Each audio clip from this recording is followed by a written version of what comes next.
வருங்கால ஆசிரியர் பெருமக்கள் அனைவருக்கும் வணக்கம். இந்த வீடியோ பிஜிடிஆர்பியில் மேத்தமெட்டிக்ஸ் சப்ஜெக்ட்டுக்கு உண்டான 8th யூனிட்டுக்கு 2 வீடியோ போட்டிருந்தோம், 2 பார்ட்டாக. அந்த 2 பார்ட்டில் வந்து பார்த்திங்கன்னா ஃபஸ்ட்டு பார்ட் வந்து ஒரு 70 கொஷின் கிளாசிக்கல் மெக்கானிக்ஸ்க்கும், செகண்ட் பார்ட் அதாவது இந்த வீடியோ வந்து பார்த்திங்கன்னா நியூமரிக்கல் அனலைசிஸ், இதுக்கு ஒரு 50 கொஷின் இருக்குது. ஸோ இதோட வந்து பார்த்திங்கன்னா 8th யூனிட் வந்து கம்ப்ளீட் ஆகிடும். ஸோ இங்கே பார்த்துட்டு கொஷின்ஸ் பார்த்துட்டு இதில் ஏதாவது உங்களுக்கு சஜஷன் டவுட் எது இருந்தாலும் நீங்கள் கேட்டுக்கலாம். இப்போ கொஷின்ஸ் எல்லாமே நியூமரிக்கல் அனாலிசிஸ் பொறுத்த வரைக்கும் நீங்கள் வந்து ஒர்க் அவுட் பண்ணி போடுற மாதிரி தான் இருக்கும். இதில் வந்து கொஞ்சம் இது ஸ்டேட்மெண்ட்டாக இருக்கும், அது ரெலவெண்ட்டாக உள்ள கொஷின்ஸ் தான் நம்ம கொஞ்சம் பார்க்க போகிறோம். ஸோ இதில் எது ஒர்க் அவுட் பண்ணிவிட்டு ஆன்சர் ஏதாவது வரலன்னா நீங்கள் கேட்டுக்கலாம். கிட்டத்தட்ட இன்னும் உங்களுக்கு ஒரு 4 நாள் தான் டைம் இருக்குது. இன்னையோட சேர்த்து ஒரு 5 நாள் உங்களுக்கு டைம் இருக்குது. 5 டேஸ் கொஞ்சம் நல்லா ப்ரிப்பேர் பண்ணிங்கனாலே கொஞ்சம் நல்லா பண்ண முடியும். வாங்க கொஷின்ஸ் பார்ப்போம். Question number 1. Which of the following methods is an iterative method for finding the root of an equation? Option C, method of iteration. அடுத்தது, the condition for convergence of the iteration method x equal to g of x. அப்போது கன்வர்ஜென்ஸ்க்கு வந்து condition வந்து iteration மெத்தடில் x equal to g of xனா modulus g dash of x less than 1, modulus of g dash of x less than 1. அடுத்து, Newton Raphson method is use to find the roots of an equation f of x equal to 0. The iterative formula is option A, xn plus 1 equal to xn minus f of xn divided by f dash of xn. இந்த formula தான் உங்களுக்கு பார்த்தாலே தெரியும். xn plus 1 equal to xn minus f of xn divided by f dash of xn. இந்த iterative NR method நீங்கள் படிச்சிருப்பீங்க, Newton Raphson method formula தான். நான் ஏற்கனவே சொன்ன மாதிரி கீழே வந்து அண்டர்ஸ்கோர் போட்டிருக்குது, சஃபிக்ஸில் போடுறதுக்காக போட்டிருக்காங்க, வேறு ஒன்றும் இல்லை. அடுத்த question, the rate of convergence of the Newton Raphson method is generally quadratic. Option B, quadratic. 5th question, for the iteration method x equal to g of x, if modulus g dash of x is large, then the convergence is slower. Iteration மெத்தடில் X வந்து G of எக்ஸாக இருக்கப்போ G of X வந்து லார்ஜாக இருக்கிறப்போ அந்த convergence எப்படி இருக்குன்னா ஸ்லோவராக இருக்கும். Question number 6. The Newton Raphson method fails if f dash of x at the initial guess is 0. Which method requires two initial guesses that bracket of the root? Bisection method. 8th question, if an equation has multiple roots, which method might struggle to find a specific root without careful initial guess selection? Option B, Newton-Raphson method. 9th question, the iteration method is also known as iteration method வந்து என்ன நேமில் சொல்கிறோம் அப்படின்னு பார்த்தீங்கன்னா also known as fixed point iteration method. 10th question, the condition for convergence of the Newton-Raphson method depends upon the value of x, அதே மாதிரி f dash of x and also f double dash of x. அதனால் வந்து பார்த்திங்கன்னா option டியில் வந்து பார்த்திங்கன்னா டியில் வந்து the initial guess option B, அதுக்கப்புறம் ஆப்ஷன் சி, இது ரெண்டுமே சேர்ந்தது. அதனால் இதுக்கு உண்டான ஆன்சர் பியும் சியும் கரெக்டாக இருக்கிறதுனால the value of f dash of x and f double dash of x, the initial guess xn+1 அந்த ஃபார்முலா வந்து போட்டிருக்கோம் பார்த்திங்களா, அதிலிருந்து இனிஷியல் கெஸ் அதுக்கப்புறம் f dash of x f double dash of x ரெண்டுமே வர்றதுனால போத் பி அண்ட் சி ரெண்டுமே answer. Option D தான் இதுக்கு உண்டான ஆன்சர். அடுத்த டாப்பிக்கில் solution of linear algebraic equations. இதில் வந்து பார்த்திங்கன்னா which of the following is direct method for solving linear algebraic equation? Gauss elimination method direct method for solving linear algebraic equation. Cos elimination method, the matrix is transformed into upper triangular matrix. அந்த இதில் Gauss elimination கொண்டு வருவோம். Appar triangular matrix அப்படிங்கிறது கீழே வந்து பார்த்திங்கன்னா 0,0ன்னு கொண்டு வருவோம் அந்த ட்ரையாங்கிள் ஷேப்பில், அதனால் upper triangular matrix. Gauss Seidel method is iterative method. It generally converges faster than Jacobi method. Gauss Seidel வந்து பார்த்திங்கன்னா ஐட்ரேட்டிவ் மெத்தட். இது வந்து பொதுவாக பார்த்திங்கன்னா கன்வர்ஜஸ் எதை விட அப்படின்னு பார்த்தீங்கன்னா ஜக்கோபியோட காஸ் சைடல் வந்து மோஸ்ட் கன்வர்ஜஸ். அடுத்து, for the Gauss Seidel method to converge, the sufficient condition is that the sufficient coefficient matrix must be diagonally dominant. Gauss Seidel மெத்தடில் கன்வர்ஜ். அதேமாதிரி sufficient condition is that the coefficient matrix must be எப்படி இருக்கணும்னா டயங்கலி டாமினண்ட்டாக இருக்கணும். டயங்கலி dominant means உங்களுக்கு பார்த்தீங்கன்னா diagonal வந்து எப்படி இருக்கணும், பெரிய நம்பராக இருக்கணும். அதாவது மற்ற 2 நம்பரை விட டயங்கல் வந்து பெரிய நம்பராக இருக்கணும். Pivoting is used to Gauss elimination to find option B and C. Avoid division by 0. அதுக்கப்புறம் to improve the accuracy. இந்த B and C அந்த ஆப்ஷன்னால option D, B and C. Avoid division by 0. அதுக்கப்புறம் improve accuracy. இது ரெண்டுக்குமே use ஆகிறதுனால option D, both B and C are answer. 7th question. Gauss Seidel method. The updated values of variables are used immediately in the current iteration. This statement is option A, true. அடுத்து, which method is generally preferred for the large system of linear equations due to its efficiency in certain cases? Certain casesல வந்து பார்த்தீங்கன்னா option C, Gauss Seidel method. Gauss Seidel method தான் வந்து பார்த்தீங்கன்னா generally preferred for large system. Large system of linear ஈக்குவேஷன்ஸில் Gauss Seidel method use பண்ணுறோம். Gauss Seidel method prefer பண்ணுறோம். அடுத்தது, the number of arithmetic operations for Gauss elimination with n equation is approximately proportional to n cube. Ninth question. If a system of linear equation has a unique solution, both Gauss elimination and Gauss Seidel, if convergent, will find it. என்ன அப்படின்னு பார்த்தீங்கன்னா option A, true. 10th question.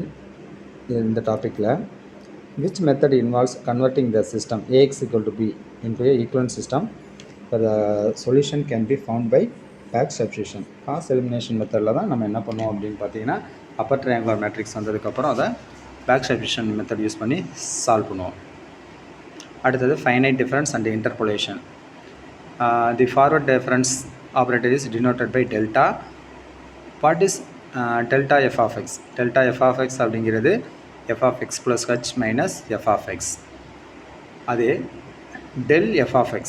Del f of x backward difference del f of x is defined by f of x minus f of x minus h. இங்கே x plus h வரும், அதில் x minus h வரும்.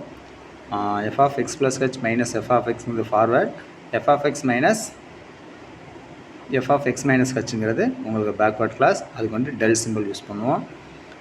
Which interpolation formula is generally used when the points are equally spaced அப்படின்னு பார்த்தீங்கன்னா Newton's forward R backward difference formula. Lagrange's interpolation formula is used for option C, both equally and unequally spaced data. Equally and unequally spaced data, option C. Question number 5. Hermite interpolation not only matches function values but also matches first derivatives. Hermite interpolation not only matches function values but also matches first derivatives. 6th question. Spline interpolation uses piecewise polynomial functions to fit data. The common type is cubic splines. 7th question. A advantage of using a high degree polynomial for interpolation through many points can be option B. It can lead to oscillations. Range's phenomenon. Range phenomenon அந்த இதில் வருது. The disadvantage of using high degree polynomial for interpolation through many points can be lead to oscillations. 8th question. The central difference operator delta is defined as f of x plus h by 2 minus f of x minus h by 2. 9th question. When extrapolating, which method is generally more reliable than high degree polynomial interpolation? Spline interpolation. இந்த டாப்பிக்கில் கடைசி question 10th question வந்து பார்த்தீங்கன்னா what is the degree of each polynomial segment in cubic spline interpolation? Option C, 3. அடுத்தது numerical differentiation and integration. இதில் பார்க்குறோம். Numerical differentiation methods are generally less accurate than numerical integration methods because differentiation amplifies errors in data, integration smooths out errors in data. அதனால் option C both A and B. Question number 2. The simplest method for numerical differentiation using forward differences is approximately f dash of x f dash of x is implies f of x plus h minus f of x whole divided by 2. F of x plus h minus f of x whole divided by h. Third question, the central difference formula for numerical differentiation f dash of x similar f of x plus h minus f of x minus h whole divided by 2h has an order of accuracy of order of h square. Trapezoidal rule for numerical integration approximates the area under the curve by trapezoids. Simpson's one-third requires a number of subintervals n and even integer. Simpson one-third rule வந்து பார்த்தீங்கன்னா number of subintervals எப்படி இருக்குன்னா even integer இருக்கும். The order of accuracy for Simpson's one-third rule is order of h power 4. அடுத்தது each numerical integration method gives the exact result for quadratic polynomial. Simpson's one-third rule, சிம்சனோட one third rule வந்து பார்த்தீங்கன்னா exact result வந்து கொடுக்கும் எதுக்கு அப்படின்னு பார்த்தீங்கன்னா quadratic பாலினாமியலுக்கு. Romberg integration is an extrapolation method that improves the accuracy of numerical integration, often starting with the results from the trapezoidal rule. Option B. Ninth question. To integrate a function f of x over an interval a comma b and a Newton Cotes formula are based on approximately f of x by a polynomial. Option C. 10th question.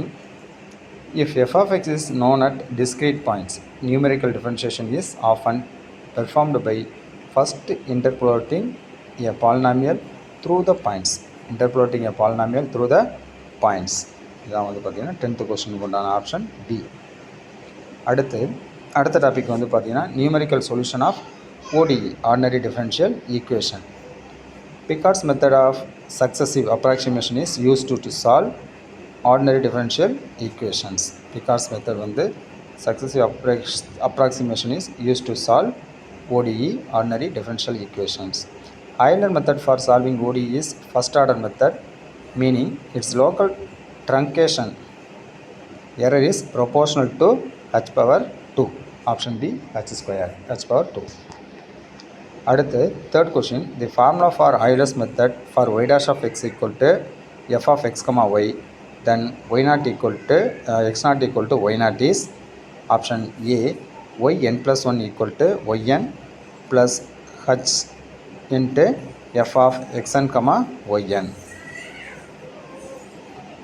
Modified Euler method improves upon Euler's method by using an average of the slopes. It is the form of predictor corrector method. Question number 5. RK method. அதாவது பார்த்தீங்கன்னா ரங்கே-குட்டா methods are family of methods for solving ODE. The most commonly used in the fourth order ரங்கே-குட்டா method, RK4 method வந்து பார்த்தீங்கன்னா which has a local truncation error of order of h power 5. Question number 6. Picard's method requires repeated integration. It is most suitable for initial value problem. 7th question. The main advantages of RK method over Taylor series method is that they, option B, do not require the computation of higher order derivatives. Question number 8. Which of these methods is an explicit method for solving ODE? Option B, RK method, ரங்கே-குட்டா method. 9th question. The better accuracy as compared to Euler's method to modify Euler's method takes into account, option C, the average of the slopes at the start and the end of the interval. 10th question. When solving an ODE numerically, reducing the step size h generally leads to, option A, increased computational cost and increased accuracy. It increased computational cost and increased accuracy. இந்த வீடியோவில் பார்த்தீங்கன்னா ஒரு 50 questions வந்து numerical அனாலிசிஸில் கொஞ்சம் எப்படின்னா உங்களுக்கு தியரியாக இருக்கிற மாதிரி அந்த கொஷின்ஸ் இருக்குது. உங்களுக்கு இதை வச்சுட்டு ஏதாவது ஒர்க்கிங் ப்ராப்ளம் எதுவும் இருந்துச்சுன்னா நீங்கள் ஒர்க் அவுட் பண்ணி பார்த்துக்கலாம். இதோட வந்து பார்த்தீங்கன்னா 8th சாப்டர் நியூமரிக்கல் அனாலிசிஸ் அப்புறம் கிளாசிக்கல் மெக்கானிக்ஸ் ரெண்டும் முடிஞ்சது. அடுத்த சாப்டர் வந்து 9th 10th 2 சாப்டர் இருக்குது. அடுத்த வீடியோவில் மீதி 2 சாப்டர் பார்ப்போம். தேங்க்யூ ஃபார் வாட்சிங். உங்களுக்கு ஏதாவது டவுட் ஃபீட்பேக் எதாவது இருந்தால் நீங்கள் கமெண்ட்ஸில் சொல்லலாம். தேங்க்யூ.